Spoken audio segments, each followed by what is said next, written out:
Assalamualaikum and hi everyone. My name is Wanur Fatin, and in this video I will be presenting my assignment on the role of industrial psychology in the gig economy.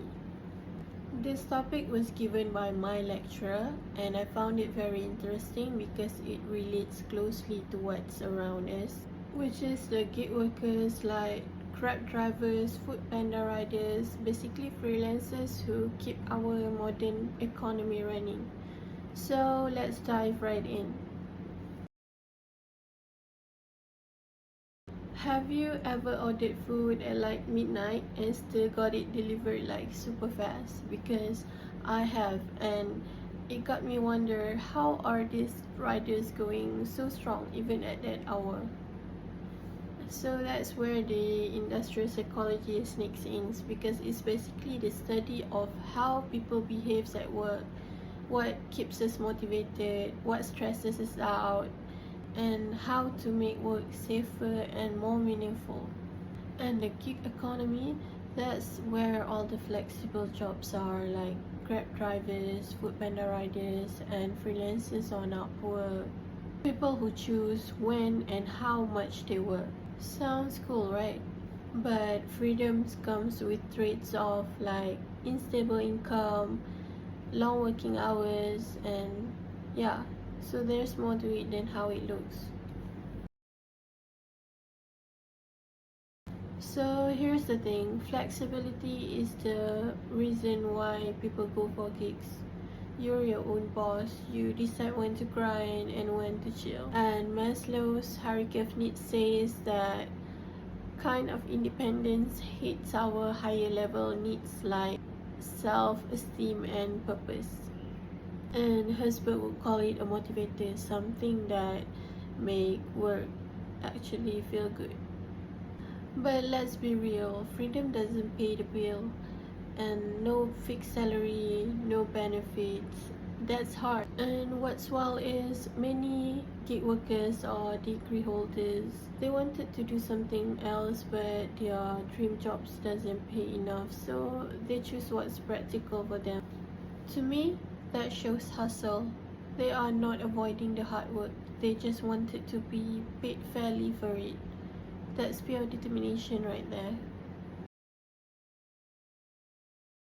Health and safety in gig work isn't just about traffic light and helmet, but it's also about mental health, stuff that people don't see. Long hours, fatigue, and burnout hits riders hard. Freelancers face isolation and unstable income that can mess with your head too. And this is where industrial psychology involves.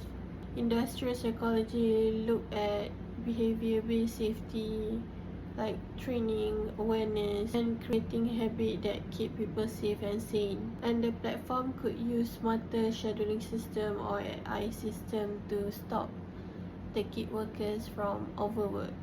Even small things matter. Proper rest time, check-ins, realistic targets, because being mentally and physically healthy, that is the real productivity flex.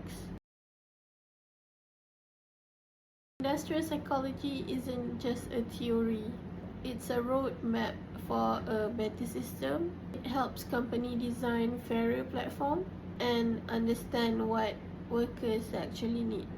But here's the catch. Gig workers face this kind of weird mix of freedom and financial struggle. Many have zero takaful or insurance. So basically one accident can like ruin everything. And when they stop working, there's barely any retirement support waiting for them.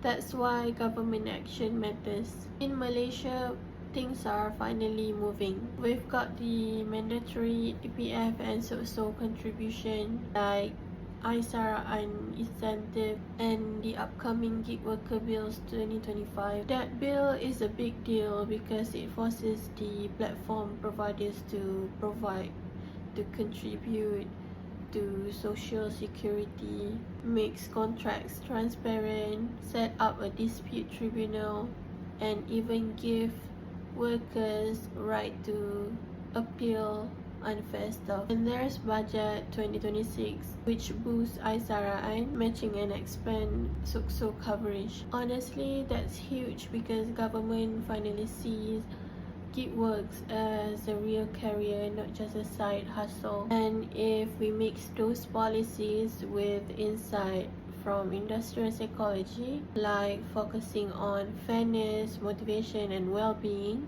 that's when things really change for the better for the gig workers. The gig economy isn't going anywhere. It is growing faster every year. It gives freedom but also brings challenges like unstable income, no safety net, and constant stress. It shows how to keep people motivated, safe, and mentally okay. And when you add in strong policies like EPF, SOCSO, and gig workers bill, we are finally building something that is fair and sustainable. If we keep improving the system and mindset, we can create a gig economy that supports people and not just profit. So maybe in the future, the real question that we should be asking is, in the future, will work be about freedom or fairness? Because honestly, I think it should be both. Working on this video helped me understand how industrial psychology connects with real life work situation. Before this, I mostly thought psychology is something that is used in office or HR departments, but now I see it applies to gig workers too, especially when it comes to motivation, safety, and fairness. I hope this video gives a clear picture of how industrial psychology can make the gig economy a better and more balanced space for everyone. Thank you so much. You were the trigger.